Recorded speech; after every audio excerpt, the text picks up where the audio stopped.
But the idea here is we have our own password that we set and type and add in, and then we can create our own Python notebooks, right? So with these Python notebooks, I can go ahead and say, hello there, hit enter, and run a Jupyter notebook. And it's all in the cloud.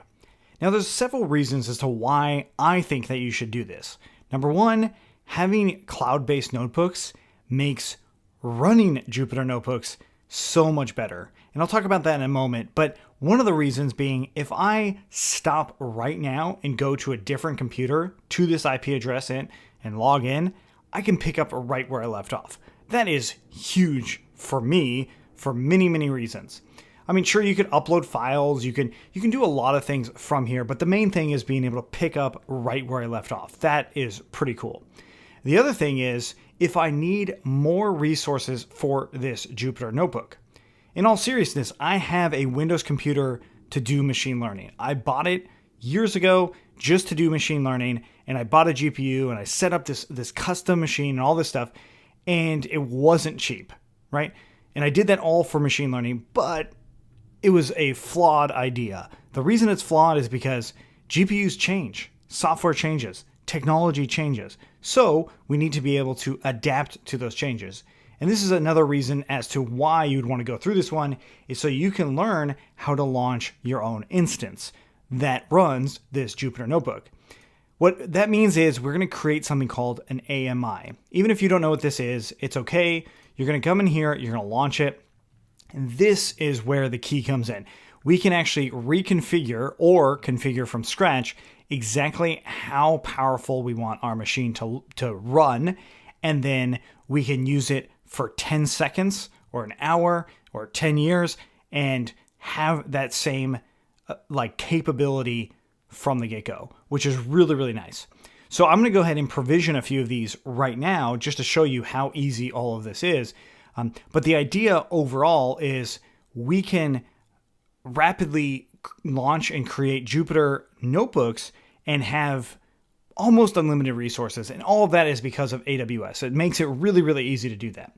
So let's go ahead and provision and launch a few. And you'll be able to do all of this at the end of this series. So I have 5 new instances that I'm creating here. I'm going to add them into a VPC. It does tell me to put them in an auto-scaling group. I'm not going to do that because this is really just to show you how everything else can be done.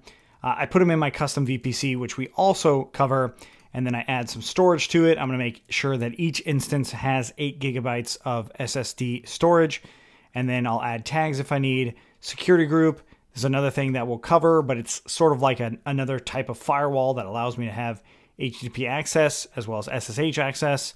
And then I'm going to go ahead and review and launch these. Let's make sure I've got my key pair. No worries if you don't know what that is. We'll cover that as well. And then we view these instances.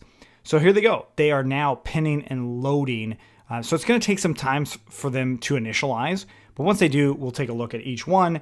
The main thing to notice here is each one of these has its own public IP address, which of course means if I grab that public IP address, I'll be able to go to it. And that of course means after it's already been provisioned. Okay, so I've let those provision and run, and now if I go to any of these IP addresses, I can go into a Jupyter notebook. And of course, it's the same password that I initially set up for each one of them, but these are now all different instances of that original Jupyter notebook. Notice that it says hello world.py, so it has some of these initial Python notebooks that I created. But they're not all sharing the same one. Like this is one of them. It has different ones, So that's really what we're going towards. And getting all this set up is just a lot of configuration. It's not really that challenging to do once you do it. And the cool thing about all this is now I can come in here, go to actions, and just terminate all of the ones that I can terminate. That is, let's unclick some of the ones that are already terminated. And I terminate all of these instances. That, of course, means several things. One of them that I won't be able to access this IP address anymore. But if I ever need to run a Jupyter notebook again, I could just spin up this AMI.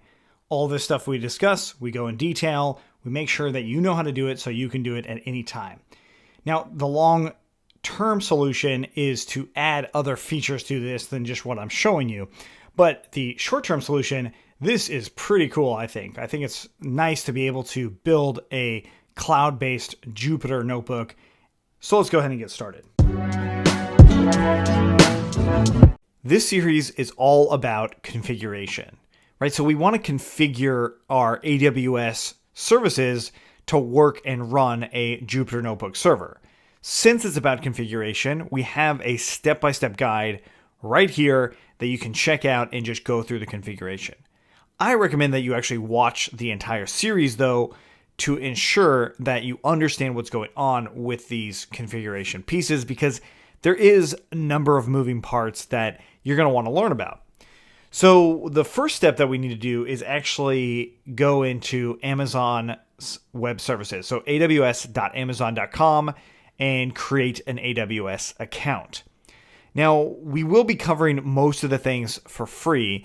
And even if you don't go in the free tier, it's not going to be that expensive. But you do want to keep in mind that there will be additional costs associated to various things you do on AWS because it's a live running service, right? So they have a business that will charge you for using their services. No surprise there. Now, of course, if things get out of hand, just contact their support team. Especially as a student, they are very good with dealing with overcharging students. Like, one time I had a $300 bill and they just eradicated it because I was just testing stuff. And they totally understand that. They totally get it. I'm not saying that it's going to happen every time, but they understand that people want to learn their system. And that means that we have to try things out. So after you actually sign up for AWS, we are going to jump into the AWS Management Console. This is what it's going to look like after you log in. So as we've seen with the example, we want to have a server that we can access from any of our devices that is running our Jupyter Notebook. So this means that I need a server resource of some kind, right? So if you actually Googled AWS server, you'll probably find EC2. So Amazon EC2. And of course, if you went into the console itself and searched for EC2, you'll see virtual servers in the cloud. Now, this is absolutely something we want to use. But if you actually go into EC2 and you start launching an instance, so this is going to create a virtual machine for you, and you select the one we'll end up using, which is the Ubuntu server. You hit select, and we're going to use the T2 Micro. This is the free tier one. It doesn't have a lot of GPUs or CPUs rather. It doesn't have any GPUs, and it has just 1 gig of memory. So it's not a lot of resources here, but as far as setting up everything, it's perfectly acceptable. Next, the configuration.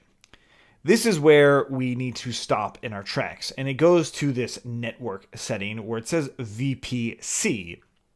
This right here has a default VPC. Now, we want to have our own VPC.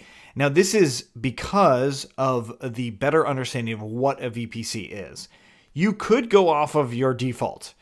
That's probably going to work. But that means then you're going to have to sacrifice not really understanding what's going on. So keep that in mind, and that's why we're going to set up a VPC.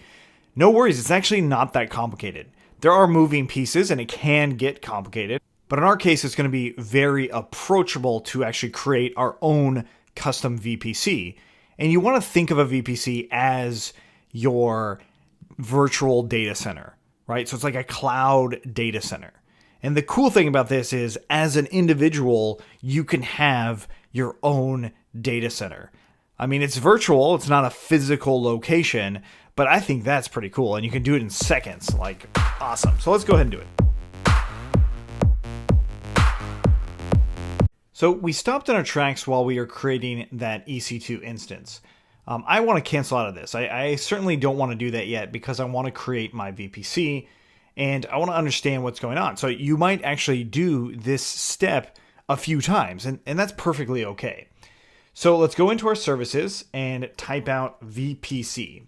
And that stands for Virtual Private Cloud. The key thing here is private cloud.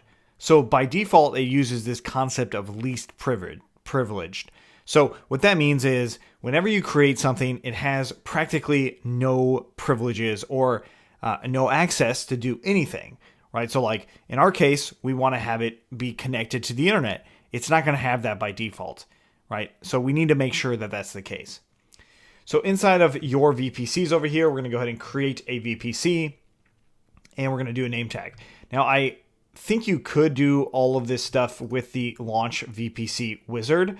I'm not going to go on that. You can try it out and learn more about it, but I want to go from the actual scratch, which is just creating an actual VPC from the get-go, doing each step so you really understand what's going on.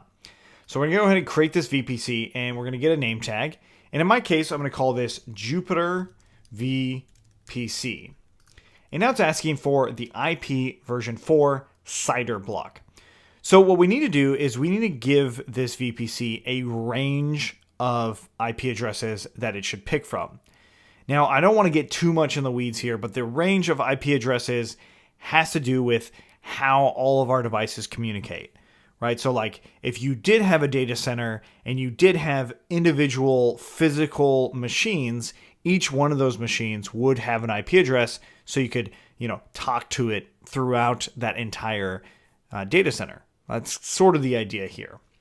And now you can actually go to CIDR.xyz to find various ranges for IP addresses that you might want. So in other words, if I did 10.0.0.0 and 16, I get 65,000 plus IP addresses to choose from. Now, AWS recommends to do this because this gives you a lot of room to grow. Even if you're doing one, it's a good idea to have this last piece being 16. And all that means is that these first parts of the bit, so this is a 32-bit number. Don't worry too much if you don't understand what I'm saying, but basically these pieces stick. Whereas if I did something like 28, then I would only have these last 4, and therefore my count is only 16.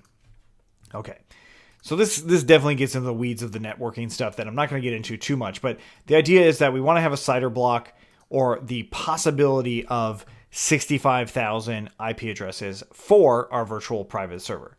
Literally 65,000 possibilities. That's pretty cool. I mean, we're not paying for that either.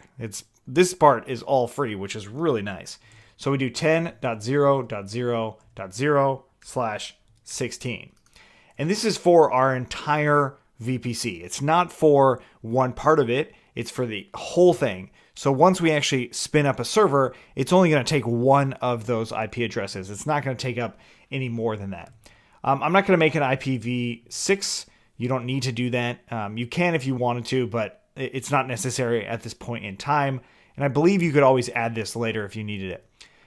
Tenancy, we're going to leave default. We don't need a dedicated VPC. That starts to add up as far as cost is concerned. So we'll use the default. And there we go. We actually created our virtual private cloud. We made our first one. And we added some IP addresses in there, or a block of IP addresses. Pretty cool. What do we do with this? Well, let's go back into EC2.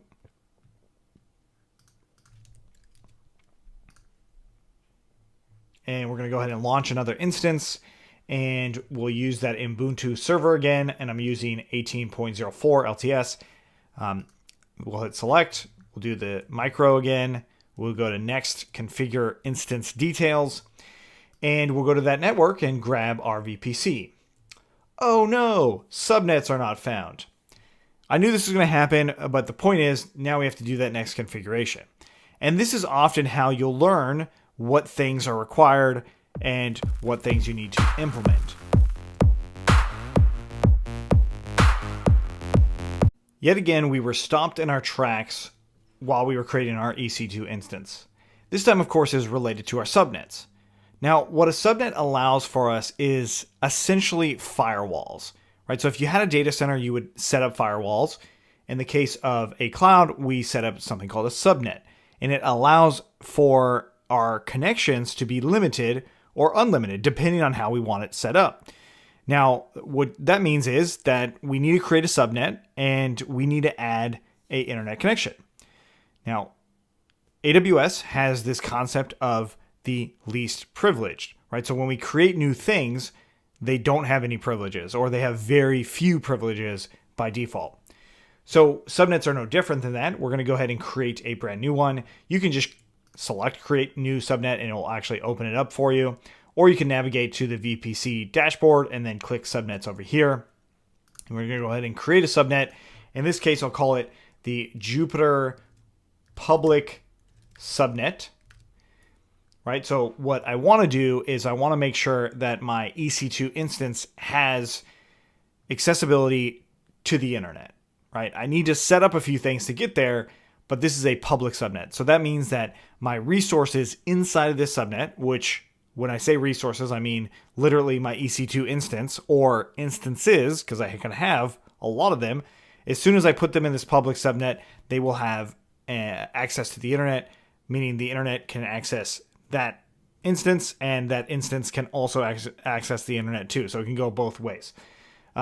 This is opposed to a private subnet. So let's say, for instance, you're building a MySQL database. You'd probably put that into a private subnet and connect it otherwise. I'm not going to get into that too much here, but the idea is we want this to be accessible to the internet.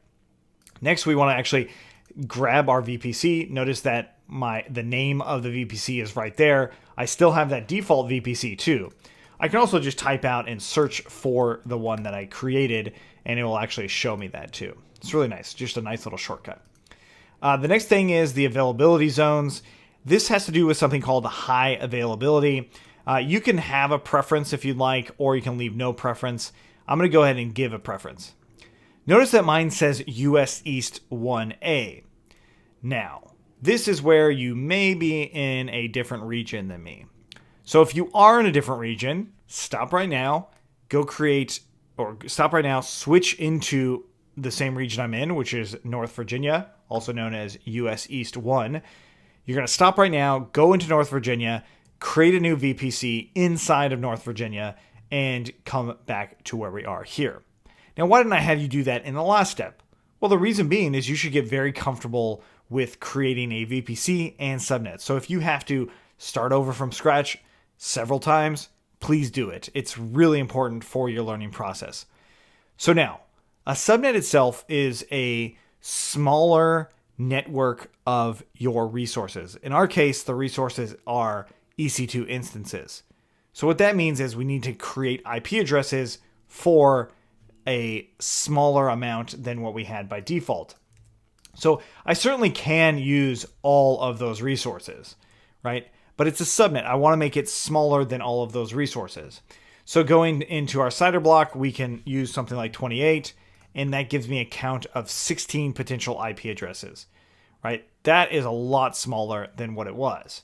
And I can also set something like 1 here and use this for my first subnet, and then use 2 for my second, 3 for my fourth, and so on. Like I can keep changing these numbers to have different ranges of IP addresses, but they are a lot smaller than the major one, which was, when we did something like that, or rather not 14, but 16, right?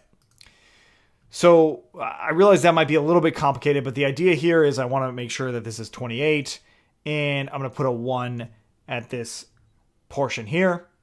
This allows me to have this subnet only having 16 IP addresses, or so only 16 potential IP addresses being assigned to it. So I'm going to go ahead and create that. And now we have our first subnet, and it's inside of this VPC. So if we go back into that EC2, we can configuration, we can refresh in here, and we can see that now I have my VPC and I've got my subnet here. I just told you that we would have 16 IP addresses, but it only says 11 available. AWS actually reserves 5 IP addresses for a whole variety of things I'm not going to get into, but we only actually have 11 available in this subnet at this point now.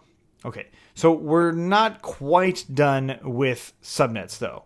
What we need to do is ensure that these subnets have the availability to connect to the internet.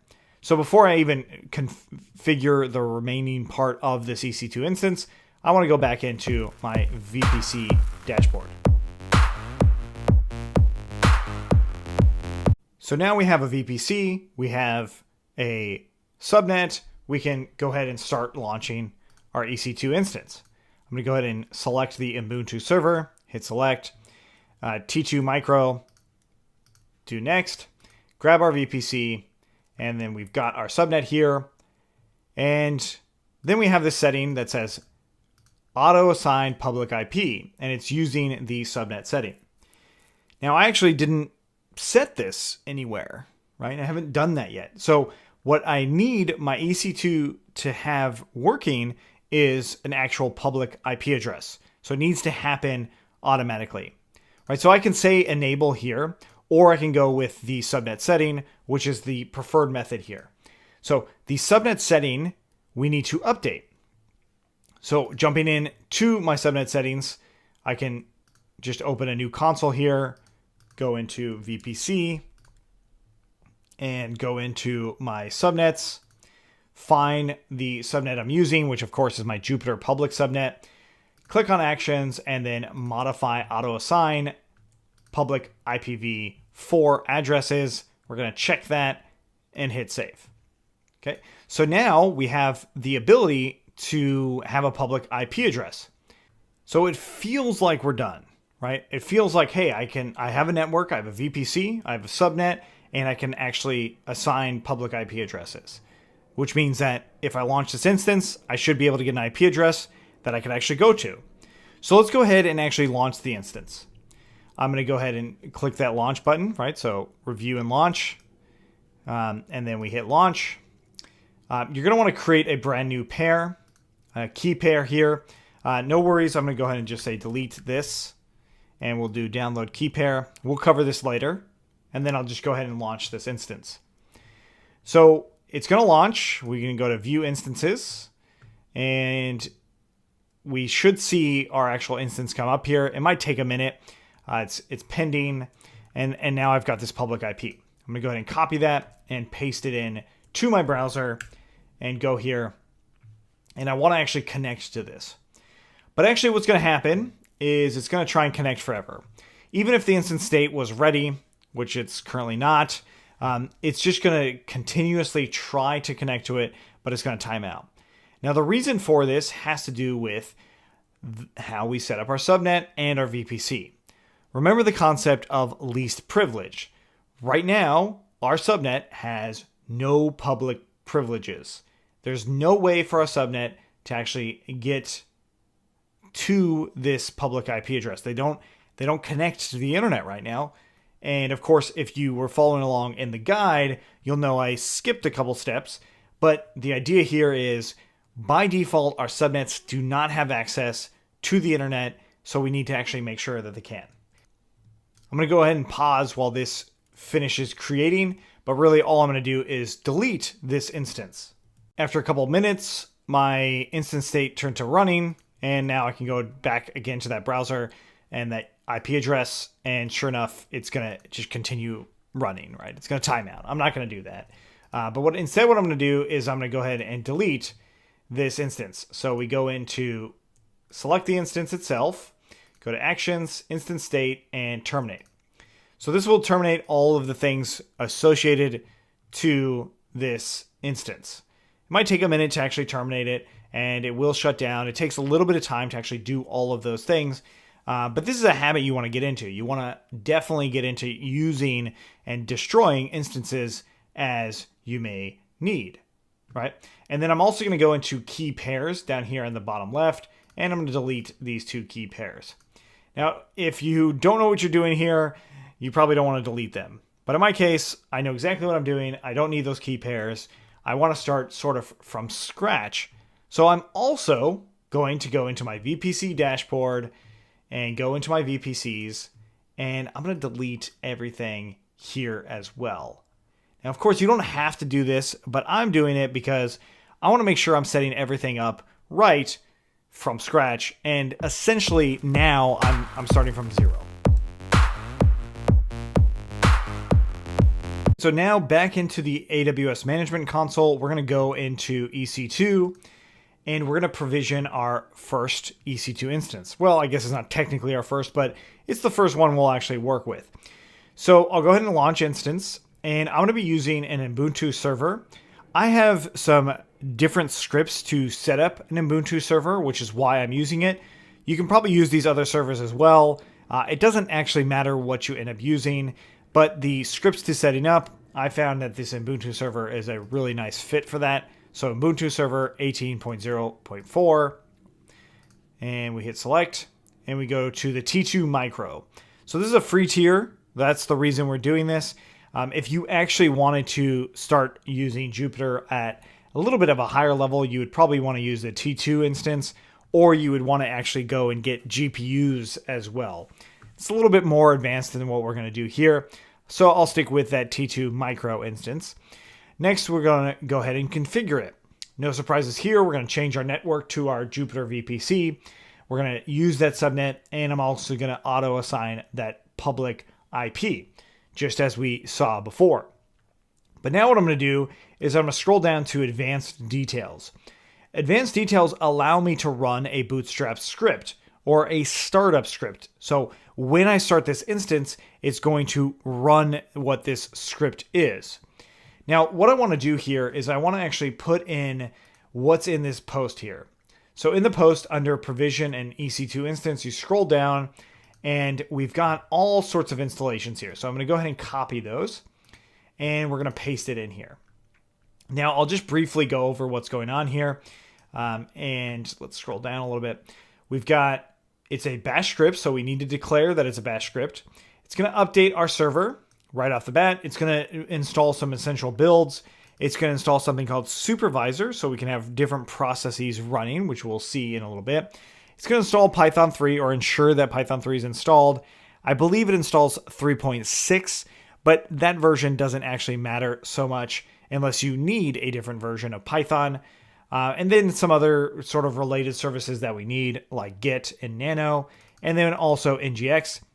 It also installs another firewall. So this isn't actually necessary because of something that we have yet to talk about, but it is there, and it's nice to know that even on my EC2 instance, I can add another layer of security. We already have a lot of layers of security, but this is going to add in another layer to make sure my web server of NGINX runs and works correctly, as well as the ability to SSH.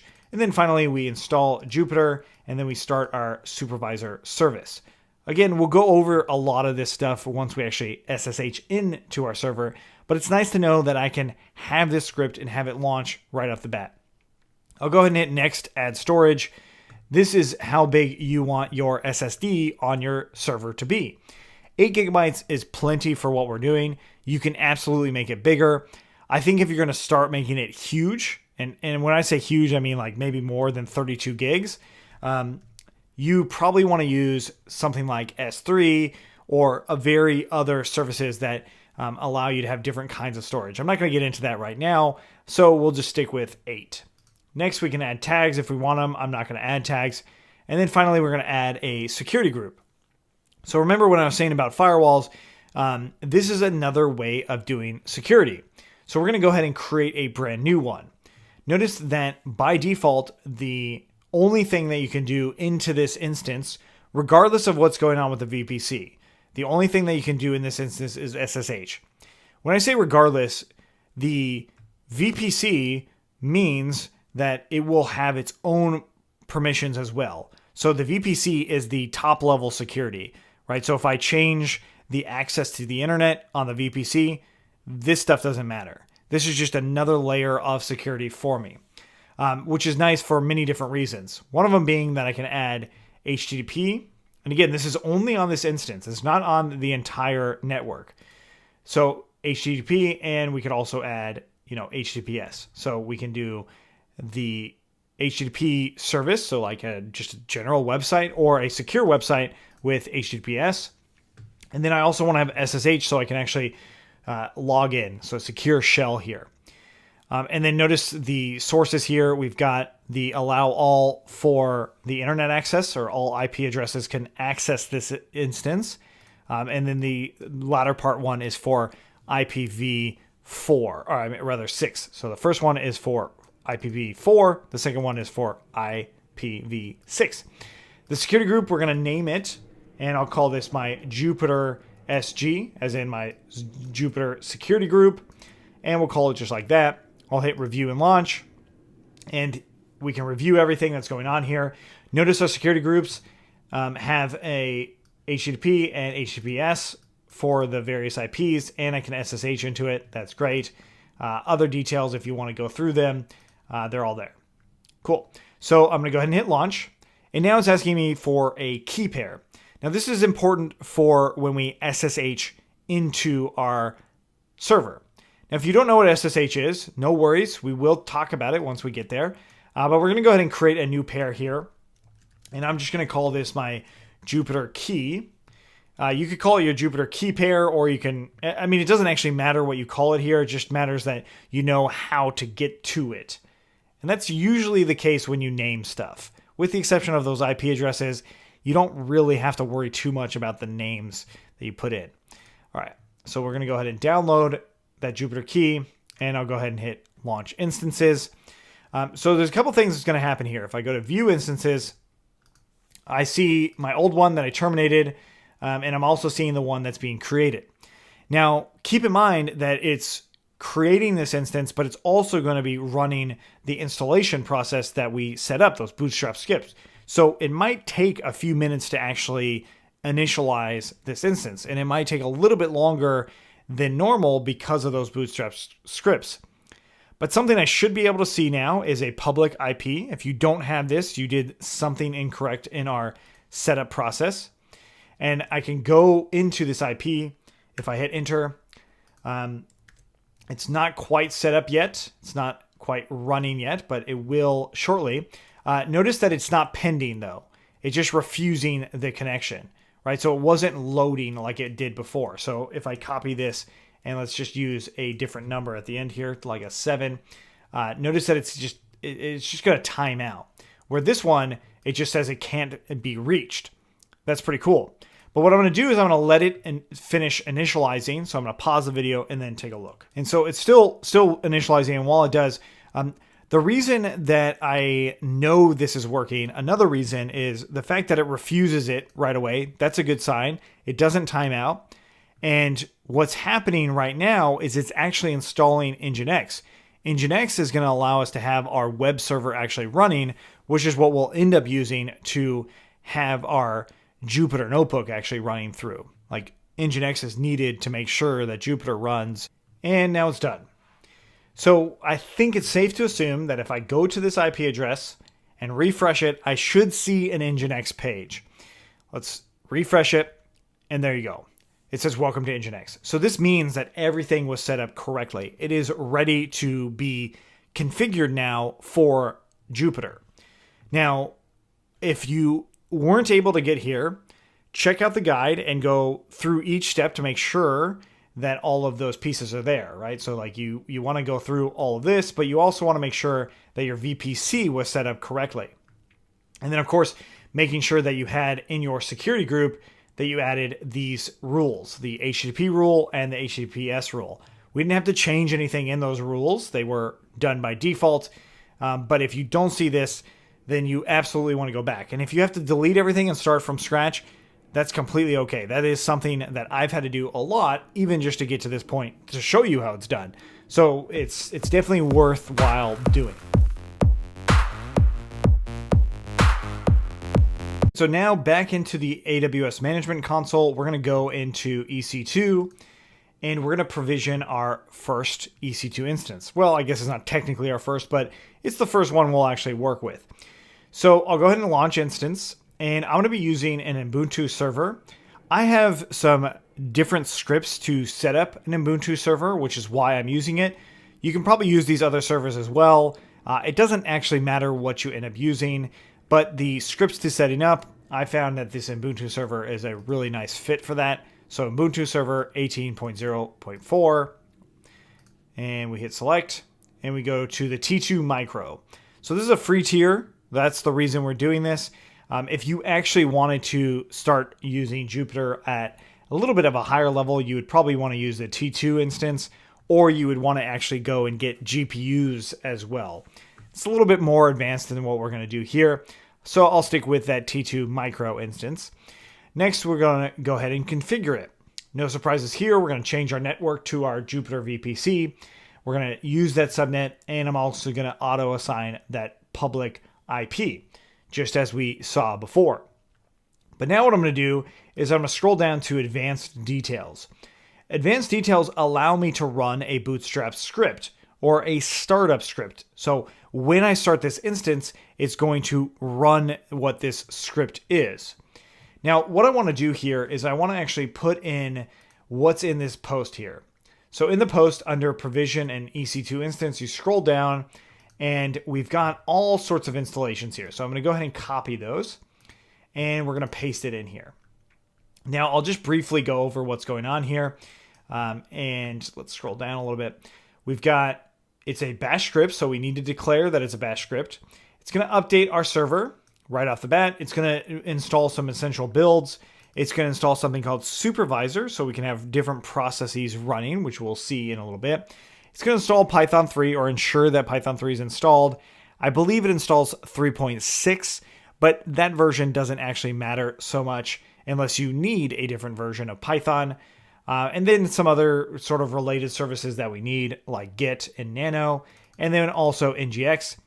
It also installs another firewall. So this isn't actually necessary because of something that we have yet to talk about, but it is there, and it's nice to know that even on my EC2 instance, I can add another layer of security. We already have a lot of layers of security, but this is going to add in another layer to make sure my web server of NGINX runs and works correctly, as well as the ability to SSH. And then finally, we install Jupyter, and then we start our supervisor service. Again, we'll go over a lot of this stuff once we actually SSH into our server, but it's nice to know that I can have this script and have it launch right off the bat. I'll go ahead and hit next, add storage. This is how big you want your SSD on your server to be. 8 gigabytes is plenty for what we're doing. You can absolutely make it bigger. I think if you're going to start making it huge, and when I say huge, I mean like maybe more than 32 gigs, you probably want to use something like S3 or a very other services that allow you to have different kinds of storage. I'm not going to get into that right now, so we'll just stick with 8. Next, we can add tags if we want them. I'm not going to add tags. And then finally, we're going to add a security group. So remember when I was saying about firewalls, this is another way of doing security. So we're going to go ahead and create a brand new one. Notice that by default, the only thing that you can do into this instance, regardless of what's going on with the VPC, the only thing that you can do in this instance is SSH. When I say regardless, the VPC means that it will have its own permissions as well. So the VPC is the top level security, right? So if I change the access to the internet on the VPC, this stuff doesn't matter. This is just another layer of security for me, which is nice for many different reasons. One of them being that I can add HTTP. And again, this is only on this instance. It's not on the entire network. So HTTP, and we could also add, HTTPS. So we can do the HTTP service, so like just a general website or a secure website with HTTPS. And then I also want to have SSH so I can actually log in. So secure shell here. And then notice the sources here. We've got the allow all for the internet access, or all IP addresses can access this instance. And then the latter part one is for IPv4, or rather 6. So the first one is for IPv4. The second one is for IPv6. The security group, we're going to name it, and I'll call this my Jupyter SG, as in my Jupyter security group, and we'll call it just like that. I'll hit review and launch, and we can review everything that's going on here.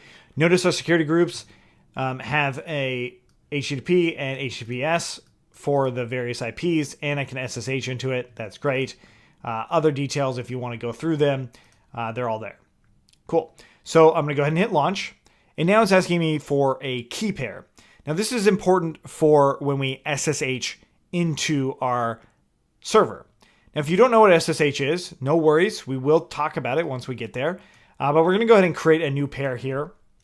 And I'm just going to call this my Jupyter key. You could call it your Jupyter key pair, or you can, I mean, it doesn't actually matter what you call it here. It just matters that you know how to get to it. And that's usually the case when you name stuff. With the exception of those IP addresses, you don't really have to worry too much about the names that you put in. All right, so we're going to go ahead and download that Jupyter key, and I'll go ahead and hit launch instances. So there's a couple things that's going to happen here. If I go to view instances, I see my old one that I terminated, and I'm also seeing the one that's being created. Now, keep in mind that it's creating this instance, but it's also going to be running the installation process that we set up, those Bootstrap scripts. So it might take a few minutes to actually initialize this instance, and it might take a little bit longer than normal because of those Bootstrap scripts. But something I should be able to see now is a public IP. If you don't have this, you did something incorrect in our setup process. And I can go into this IP. If I hit enter, it's not quite set up yet. It's not quite running yet, but it will shortly. Notice that it's not pending though. It's just refusing the connection, right? So it wasn't loading like it did before. So if I copy this and let's just use a different number at the end here, like a 7, notice that it's just going to time out. Where this one, it just says it can't be reached. That's pretty cool. But what I'm going to do is I'm going to let it finish initializing. So I'm going to pause the video and then take a look. And so it's still initializing. And while it does, the reason that I know this is working, another reason is the fact that it refuses it right away. That's a good sign. It doesn't time out. And what's happening right now is it's actually installing Nginx. Nginx is going to allow us to have our web server actually running, which is what we'll end up using to have our Jupyter notebook actually running through. Like Nginx is needed to make sure that Jupyter runs, and now it's done. So I think it's safe to assume that if I go to this IP address and refresh it, I should see an Nginx page. Let's refresh it, and there you go. It says welcome to Nginx. So this means that everything was set up correctly. It is ready to be configured now for Jupyter. Now, if you weren't able to get here, check out the guide and go through each step to make sure that all of those pieces are there, right? So like you want to go through all of this, but you also want to make sure that your VPC was set up correctly. And then of course, making sure that you had in your security group that you added these rules, the HTTP rule and the HTTPS rule. We didn't have to change anything in those rules. They were done by default. But if you don't see this, then you absolutely want to go back. And if you have to delete everything and start from scratch, that's completely okay. That is something that I've had to do a lot, even just to get to this point, to show you how it's done. So it's definitely worthwhile doing. Our EC2 instance is now provisioned. So it's time to actually get our Jupyter server working. And we're going to do this by using a secure shell, and that's called SSH. And we're going to use the terminal application to do this because I'm on a Mac. If you're on a Linux, you could also use terminal. If you're on a Windows, you'll use PowerShell. Now we can do SSH into this EC2 for a couple reasons. One of them being our security group allows for it. The other one is our VPC has an internet gateway that also allows for it. But our security group allows specifically for SSH to happen, right? So if I didn't have SSH on here, I would probably not be able to actually go into this SSH for this particular security group and this particular instance. I mean, as you might imagine, there's a lot of different security measures in place. And when we created this instance, we also got some key pairs, right? So we had our Jupyter key that we created and downloaded. So you should have that in your download folder, something like this, right? So what I'm going to do is open up my terminal, and I'm just going to type out Command spacebar and then terminal. That's just a shortcut to get there. And I'm going to cd into my dev folder, and I'm going to make a directory here, and I'm going to call this Jupyter_server. You can call it whatever you like. I'm just going to call it that, and then we'll cd into that Jupyter server. If you're on PowerShell, you just have to use these as two different commands. I just chained them together. Okay, so now that I'm in here, I'm going to go and open this up, and I'm going to bring in that private key. So bring that over, and close out the downloads. So now back in our terminal, if I list things out, I should see that private key in there. So we want to use this to actually SSH. In order for us to use it, we have to use chomod 400 and Jupyter key.pim. This just gives us our system permission to use this private key to actually run our SSH. So the command for it is SSH, and then the user in our case is going to be Ubuntu at, and the Ubuntu is the name of our AMI. Now, in some cases, you might see EC2-user at, but for our Ubuntu AMI, we use Ubuntu at. So what the heck, what's an AMI? I'm a little confused. Well, when we launched our instance, we chose an AMI, or an Amazon machine image. So if you were using the Amazon Linux 2 AMI, you would use that EC2 user. But if you're using Ubuntu, you use Ubuntu at. And then we need to get our IP address, which in my case, it's this one right here. Now, if you just copy that one, it's going to, from Chrome or from your browser, it's probably going to actually give you the whole thing, including HTTP. So I'm going to go ahead and grab the instance, go there and grab this public IP, copy that, paste it in there. And then we're going to just do -I and then our Jupyter key here. I hit enter. I want to say that this is okay, this fingerprint or this host is okay for me to SSH into. We say yes, and then it adds it, and now I'm in. Okay, so if you weren't in here, that means that you are going to have to, kind of backtrack quite a bit. Like if you can't actually log in, that's a problem for sure. Notice that we have an IP address inside of our network. So this is our network's IP address for this particular instance, and it's based off of that subnet. No surprises here, hopefully.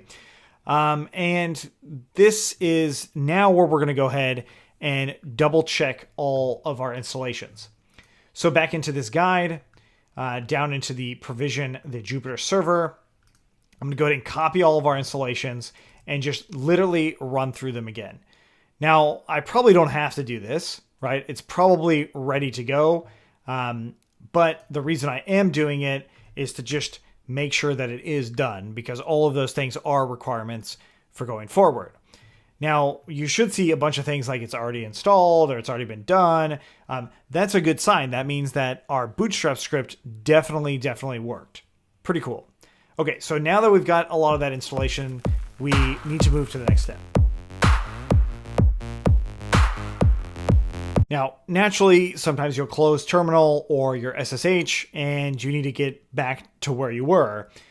So the first thing I need to do is cd into my dev folder, cd into my Jupyter server, and I see my private key here. Now, if I'm working on a secure device like I am, like this computer that I'm working on is mine. I don't have any worries of somebody taking it or logging into my user account and stuff like that. So I feel very confident that I can make a file called connect.sh. This file is going to do my SSH for me. So it's Ubuntu at, and then we need to get that IP address again. Luckily, I still have my EC2 instance dashboard still up. Grab that IP address there, -I, and then we do Jupyter key.pim. I believe that's the name of it. We hit Control X, Y, Enter to save it. And then I just do chomod +X connect.sh. And now I can do just .connect.sh. Now, the reason I do that is just so I don't have to remember the IP address or log into the console every time I need to go and get that IP address. Again, you only want to do this if you're sure that your private key is secure. And you probably also want to make sure that your private key is secure anyway.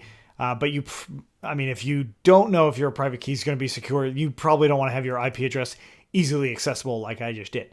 Just keep that in mind when you are working in developing in these different systems. So let's clear everything out. You can type out clear, and I'm going to go ahead and check that Jupyter is a command.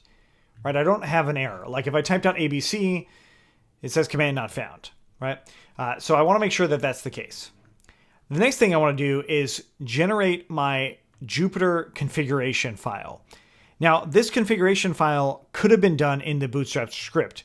In fact, all of the configuration could have been done in the Bootstrap script. I didn't do it that way because I think this portion is useful to understand what's going on line by line and doing it together. So let's go ahead and do Jupyter notebook -- generate - config. We hit enter. And I already generated this. I'm just going to overwrite the one that's there. And this is the location to it. This is a pretty standard location. Okay. So I want to be able to edit this, and I'm going to go ahead and just do nano and then jump in there. Okay. Now going back into that blog post, we see that we want to get our public IP address. This is a way to actually grab that public IP address to inside of an EC2 instance. Using this endpoint, you can get a lot of metadata and actually grab the IP address. I don't need to know what that IP address is that way because I have it in my console. But it is nice to know that there is another way to grab it. That's kind of the point that that's there. The next, we need to actually create our default password. So let's actually close out of that nano with Control X. And I'm going to go ahead and use IPython to call a command. So IPython - command, we're going to import our notebook related stuff. And then we're just going to go ahead and call the password generation. So what this does is it's just a command so we can enter a password. In my case, I'm using a whatever password, but I want to remember what this password is. This is going to be what I'll actually log into my Jupyter notebook with once it's finally deployed. And notice this output here, this is the password that we'll end up using. So let's go ahead and copy that, and we'll go back into that config that I had. And I'm going to just add this in here as c.notebookapp.password equaling to that Unix, or the Unicode string rather. So yeah, I actually have it referenced right here. That was, how easy it was for me. But now what I want to do is actually get the rest of this stuff. So I'm going to go ahead and copy this. You can click the button to copy it too. And I'll paste it right below this password. And I will actually move the c.getConfig above here. So c.get_config, just like that. And we'll get rid of this version. The next thing is our allow origin here. So I need to put in my public IP address here. So that is critical. If you don't put in the correct one here, then Jupyter is not going to work. It's not going to work correctly, and it shouldn't work at all. So back in, we paste that in there. Now you can put a star here and allow all origins. In other words, you could, if you did that, that means that any website would have access to control your project potentially. So we just want to have one origin, and that's going to be our IP address there. And then I deleted that old password holder that was there. And then 888 is the default port. I'll just leave it as that. And I also don't want to open the browser. That's true. And I certainly want to allow remote access so that my server can run it as well. So that's all we have to do for the configuration. And the nice thing is that's all referenced here. I do have if you were to actually bring in HTTPS and Let's Encrypt, you can go ahead and change these to the Let's Encrypt stuff. So if you wanted this to be HTTPS, that would be another configuration that you could absolutely do. Next up, we have to do our Nginx stuff. But before I do that, I'm going to go ahead and run Jupyter Notebook here. Okay, so I've got my Jupyter Notebook running. And what I'm going to try and do is actually go to it on my Nginx server, or my live server with 888. Now, this should actually time out. There's a reason for this, and that's because in our security group, if we go to it, we do not have a port range for 8888. So if I edit this, add a new rule, a custom TCP rule, and add 8888, and then also add the IP, so any IP there, and hit save, I should be able to refresh, or it actually does it for me. And what do you know? Our Jupyter server is running on that port. Now, I don't actually want that to happen by default, and I also don't want to have to make sure that my command is running here, and that's why we need to do those next few steps. So basically, I don't want to have to SSH into my server every single time I want to run this Jupyter Notebook. Instead, all I want to be able to do is just start my instance, just start it, and then once it's started and running, then I just go to that IP address, and then boom, I'm in. That's actually what I want to have happen. So let's go back into that security group and get rid of that rule. So the 888 rule, we don't want it. I hit save, and if I refresh in here, it's going to time out. This is awesome. That is showing you how simple it is to manage security with AWS, regardless of what's going on with the instance itself. So looking back at our server, we see that port 8888 is no longer active, and it's just going to load and eventually time out. So what we want to do is we want to change this default Nginx page that's on the root of our server. We want that to actually run our Jupyter Notebook. Now this is going to take some configuration, and usually with configuration, it's a lot better to copy and paste than to tediously type everything out. But I want to show you what's going on here and how you might use this in the future still. So the first thing is make sure that you are still SSH'd into your actual EC2 instance. I still am, right? I can list everything out, and I'm in the root of this user. Okay. So I'm going to go ahead and do cd etc nginx. Now, we installed nginx ensured it was installed in two places. One was that verify install, and the other one was the actual bootstrap when we started up that EC2 instance. That's why this directory even exists. If we didn't do that, Nginx directory would not be here. So if we list everything out, we see all of the various things that Nginx has by default. The one that concerns us right now is this sites available directory. We have one called default. So default is this right here. Right? That's the default Nginx page. It's just showing you that it works. So we need to create our configuration for our Jupyter project right here in this default. And that's what this command starts to do. It just says, hey, go to this location right here and create a new file, which in my case, I just arbitrarily called it Jupyter_app.conf. You could leave no extension on there and it will still work. But it's essentially just a text file. It's a configuration file that our Nginx our Nginx process is actually going to use. So we go ahead and hit enter here, and I'll copy this whole thing and paste it in. Now, a couple things to know. See that it says listen 80. Listen 80 means that's listening on port 80. Going back in our EC2 instance, we see that HTTP is on port 80, right? HTTPS is 443. Right? So 443, we don't have HTTPS activated here. We just have HTTP. So it's not secure. And of course, it would be better if it was secure, but that's a little bit more advanced. So I'm not going to cover it at this point. So it's listening to that port. It gives us a server name. This server name would be your domain name if you were to add a custom domain name.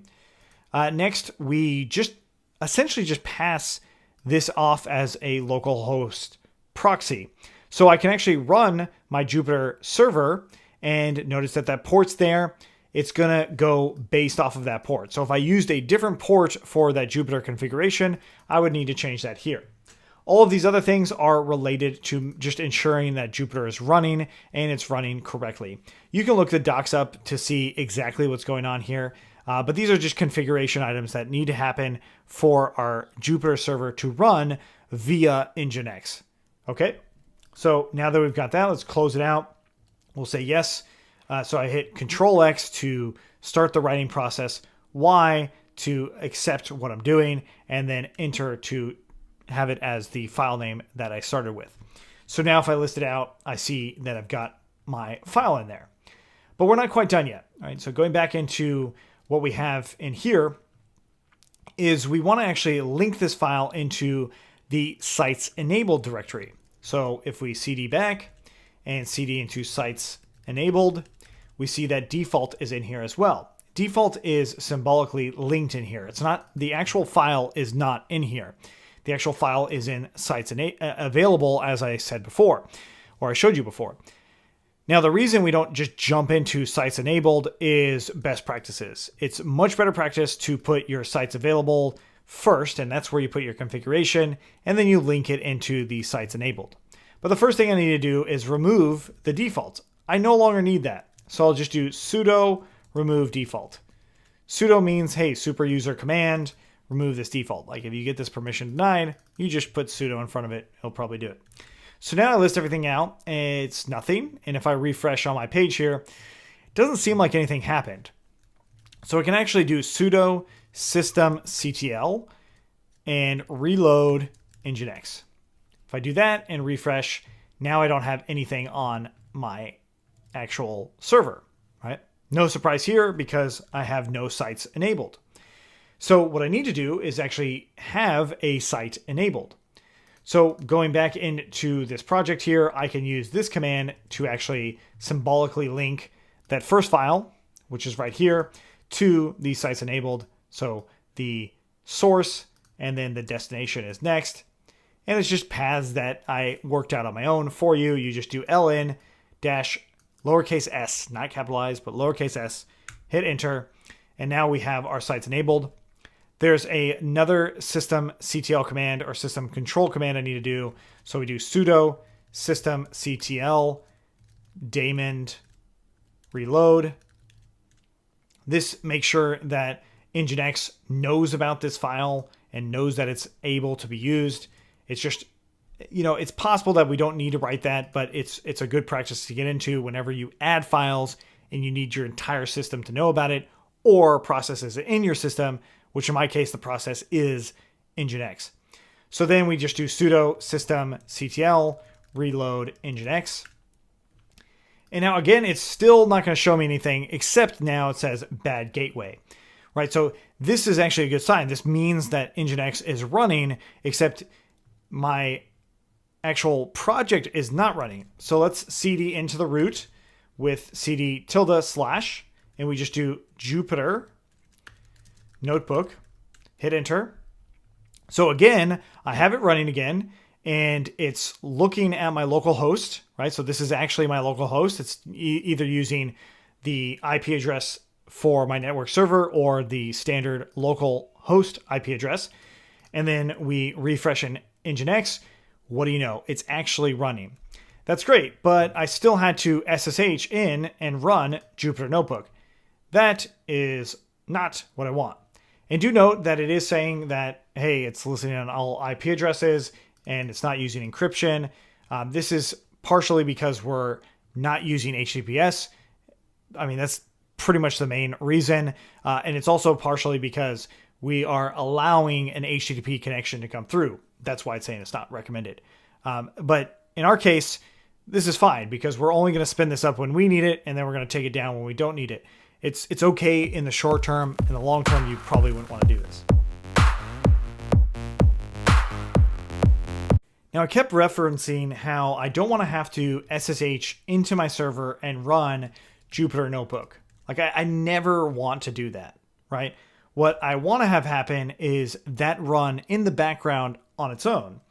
And the way you do this is by using supervisor D, also known as supervisor. So we're going to go ahead and cd into etc supervisor. And just like the nginx stuff, supervisor was installed.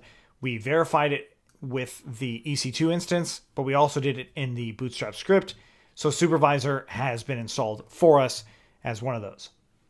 So inside of supervisor, this time, there's not as many things in here, so we can actually go into cd into conf d.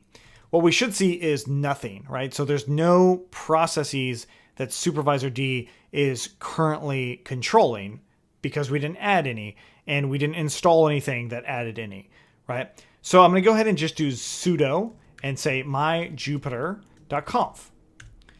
Or sorry, sudo nano myjupyter.conf. And this is going to be the name of my process. You can call it a program, and you would just say my Jupyter.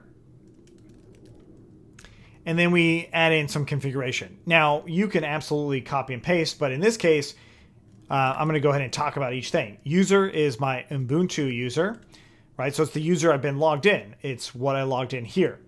If you were using a EC2 instance, the AMI that I mentioned before, you would say something like EC2 user, like that. But in my case, it's an Ubuntu user, so that's the user I want.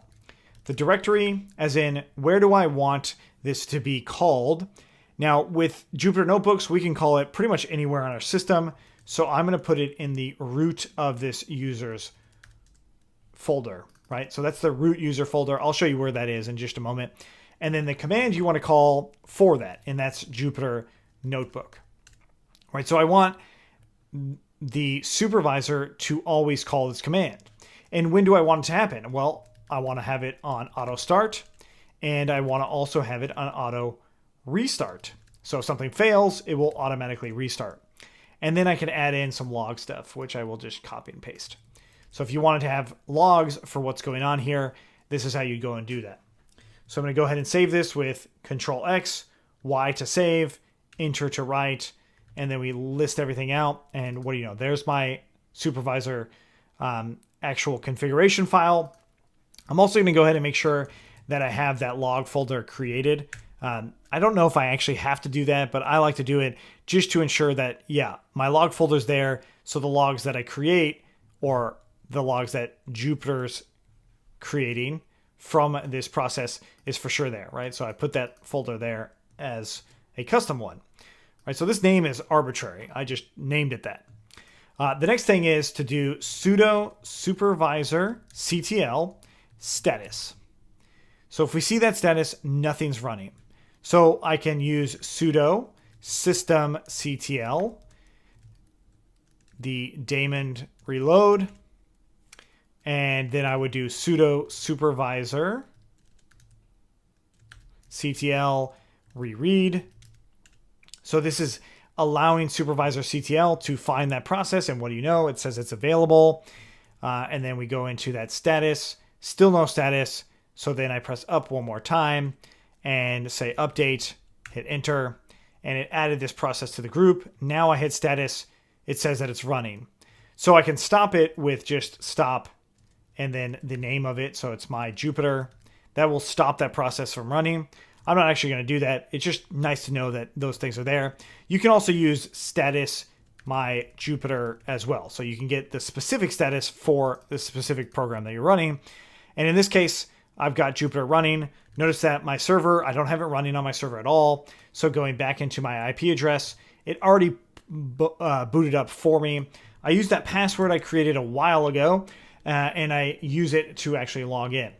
Now that's pretty sweet. We now have supervisor running our Jupyter notebook so we can access it at any time, and it's running in the background.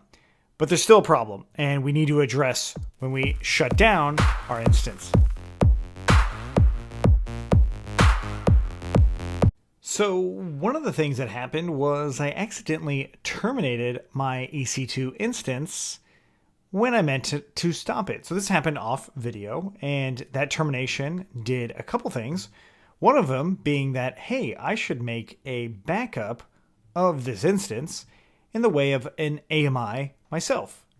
So AMIs are really nice because we can take the state of the instance. So whatever's going on, all the configuration, all of that stuff, we can create an image from it. And this image will be our Jupyter, let's say, launch AMI. And it's really just our Jupyter notebook launcher. Now, I might need to delete this one in the future. I might need to change it. But the nice thing about this is I can create a backup AMI. So if I accidentally terminate one of my AMIs, or one of my instances, I can just relaunch it, right? So I already have one here. I can hit launch, and then I can go through and configure the details if needed, you know, the VPC and all that. I shouldn't have to do my bootstrap script again, which we'll take a look at that in a little bit. But for now, what I want to do is go into my running instance. I'm thinking that you already have a running instance, and I'm going to go ahead and do the action. I'm going to go to instance state and stop. So we'll go ahead and say yes, stop. While this is stopping, we want to take a look at our IP address. So this IP address is, well, it's ephemeral, so it will actually go away. This is auto-assigned every time you start an instance, and it will go away when you stop it. So what we need to do is set up something called an elastic IP. So we're going to go ahead and allocate a new address here, and this is the name of it. And this address we will add to that instance, right? So it's currently stopped, but before I even associate it, let's go back and take a look. And I see that that IP address is gone, right? Which obviously creates problems if I want to re-log in to that instance. It creates other problems with my configuration that I'll have to address as well. So let's go back into my elastic IPs. I'll go into associate this to that instance. I'll have it in my private IP, and I'll allow elastic IP to reassociate if it's already attached. So in other words, if I already had this elastic IP address associated somewhere, just reassociate it. I'll go ahead and say associate, and there we go. So now that it's associated, I look back on my instances. I looked at my stopped one. It stopped, and yet it still has an IP address.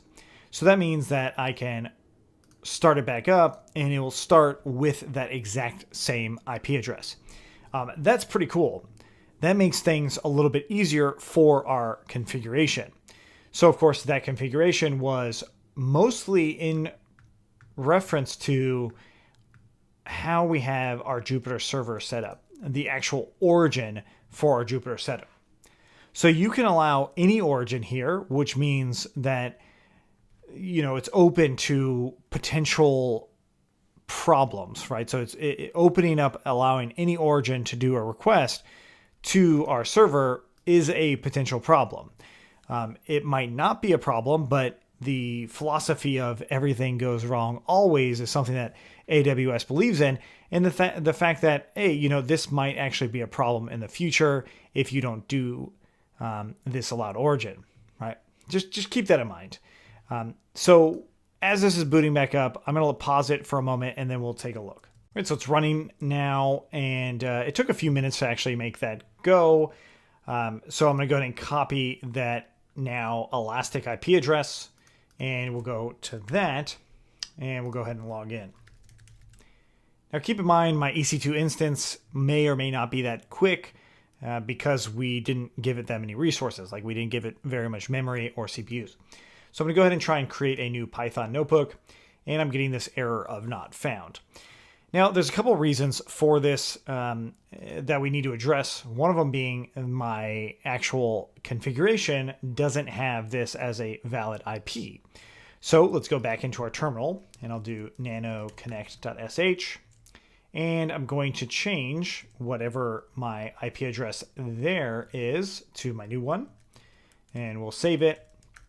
And then we'll go ahead and connect in, and we'll say yes. And now what I need to do is update my Jupyter configuration file, which is referenced on our documentation, but we can just go into cd//.jupyter and list out. And here we will see this Jupyter notebook config. So I'll nano into that. And we've got the incorrect origin here, right? So what I'm actually going to do is let's go ahead and just put star for all. We're allowing all origins here. So we cd into the root. And now that I made changes to my Jupyter notebook settings, what I have to do is sudo supervisor ctl reread, and then sudo supervisor ctl update, and then restart. And of course, in my case, it's restarting my _ Jupyter, or I can restart the entire thing. So that with that restart process, if I refresh in here, let's go ahead and log out of this Jupyter, and we'll log back in. Of course, we use that password we created a long time ago. I go ahead and create a new Python notebook, or Python 3 notebook, and just call it hello world. And we can, run the actual Jupyter notebook with hello world and shift enter to execute that. And what do you know? It says hello world. Okay, cool. So if I close this out and I have this Python notebook, let's go ahead and shut that down. And I'm going to go ahead and go back into my server. And I'm going to nano into the config here, which shortcut is tilde/nano Jupyter and then Jupyter notebook config. And if I change this origin, let's just comment it out, save it, and then restart the service again. Started and restarted. I'd go ahead and try to create a new notebook. It says not found, right? So that's a critical error.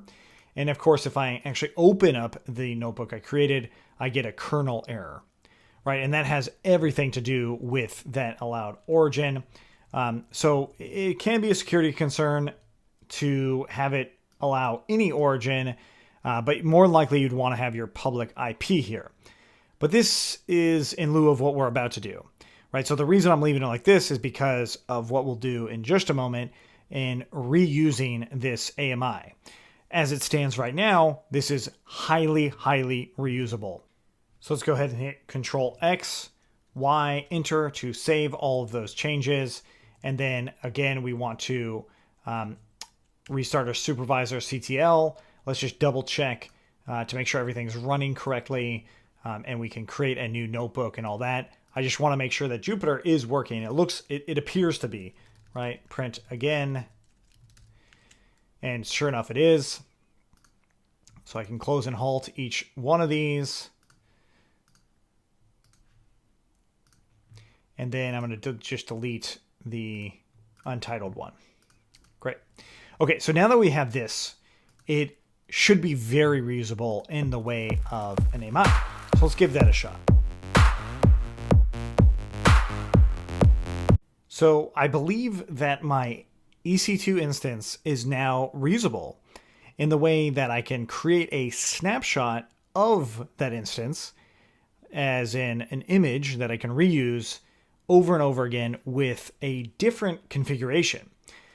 So let's try that out. Inside of my running instance, I'm going to go into Actions, Image, Create Image, and this will be the Jupyter Deploy AMI. Okay, so Jupyter Deploy AMI, and this should be the easy to deploy Jupyter Notebook AMI. Okay, so by default, I'm just going to leave that 8 gig SSD. You can change it as you want. But I'm going to go ahead and create this image. I hit close, and I'm going to let that run. While that's running, I'm going to go ahead and delete my old images. I do not need them anymore, so I'll deregister them. It's just not necessary for me to keep ones that I don't need, and also ones that may confuse me into relaunching this, right? It might be a good idea to wait for the new AMI to be created prior to deleting the old ones. But we have that guide there for a reason, so you could go back and recreate it if you need it. So if we look back, we could always create more than one too. And I did leave this no reboot unchecked. That's on purpose. We don't need to have that no reboot on there because I do want to allow them to be able to reboot these instances. That's a critical piece. And if we look back into the actual guide itself, supervisor auto restarts. So if it breaks down or it needs to start back up again, supervisor, the Jupyter program itself, will restart. Nginx will run as well. Pretty cool. So I'll let this finish. So here we go. We now have our AMI. It's ready to be launched, which means that I can configure my EC2 instance or many instances to have different capabilities associated to them. So let's go ahead and launch one and see what I mean by that. Right, so I can change how it's already configured. I could go up to small, right? So twice the amount of memory, or I could go up to extra large, or I could keep going and get into one of the GPU ones. There's all sorts of types of instances that you can release here. And since we have that AMI, I can actually now go through it. So let's go ahead and just make it. You can stick with micro. I'm going to just go a little bit faster with small. I'm going to go ahead and configure it, use that same VPC I've been using. I shouldn't have to add in the Bootstrap scripts at this point because it's already done. Everything about that instance should be already in here. Next, storage, I'll leave at 8 gigs. Tags, I'm not going to change. Security groups, now I would select an existing one, which was my Jupyter security group. I hit review and launch. We launch it. I still have that key pair, so I'm just going to go ahead and acknowledge that. And I'm going to launch this instance. I go into view instances. Now, of course, the one that I just created is t2.small. It's obviously very similar to the t2.micro or that other instance, but the main difference is it's a different instance type and it's not using that static IP address, right? So if I shut this one down and then restart it, the IP address will change. Of course, I could reassign that IP address if I wanted to, but the point is here is not about the IP addresses, it's much more about the AMI image itself. Notice that it's running, it's going to initialize. It will take a little bit of time for that to finish, but I'm going to go ahead and copy that IP address and go to it right now. At least have it up and running as it initializes. So I'll let that finish. So it finished, it's running now, status checks are done. Of course, that IP address is not a elastic IP address, so it will go away if we shut it down. But we can go into that URL, and sure enough, I can log in to my Jupyter notebook. I mean, to me, that's pretty awesome. We now have a way to easily and effectively launch a Jupyter instance on any size EC2, and we can do it over and over again. So say, for instance, you're running a really long process in one of your notebooks and you still need Jupyter, you could just pop a new instance out, right? And using that same AMI, just like I did. I mean, it'll take a few minutes to provision and actually to start running, but a few minutes while another process is running, that's really, really cool. And it might be really useful instead of having multiple notebooks running on one server, which might take up too much of the bandwidth of that single instance, right? So like if you ran a process in one of these that was taking up 1 gig of memory, which is really possible on this instance, it could take up that entire instance's memory, and therefore you wouldn't want to have another notebook running here. Instead, you could just pop open a new instance, potentially with the same actual memory or the same setup as far as your configuration for the EC2 is concerned. You could have that exact same thing and run yet another EC2 instance for your Jupyter notebook. I think that's really, really cool, and it's also really easy to do. Now, you could make things a lot more complicated in the sense that you do notice that I have this IPython notebook here, right? This is not the same one. It's not the same file, the same exact file of the original one that we created. It's a copy of that file. If it was the same, that would be pretty cool, but that's more configuration than what's necessary for what we're doing here. There's a few ways on how you could go about making those things the same. One of them being storing all of these notebooks in an S3 bucket and then having that S3 bucket synced to your EC2 instance, which is something we're not going to do right now. Another thing you could do is you could use a Elastic Block Store volume that would be attached to multiple EC2 instances. Now, again, that's more advanced stuff than what we really need, because all I really wanted the ability to do was to launch instances on demand and have my Jupyter running and going at any time, right? So there is another configuration that I would probably want to do if I was going to be doing deep learning, which is installing CUDA and all of the things related to a GPU and making sure that that is in the AMI.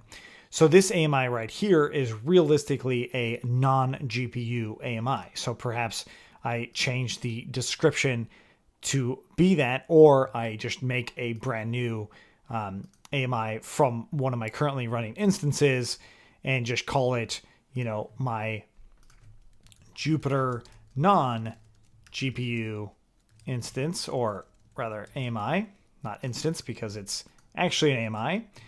And same thing, right? Create that brand new, and you can do this as many times as you need. It's really cool.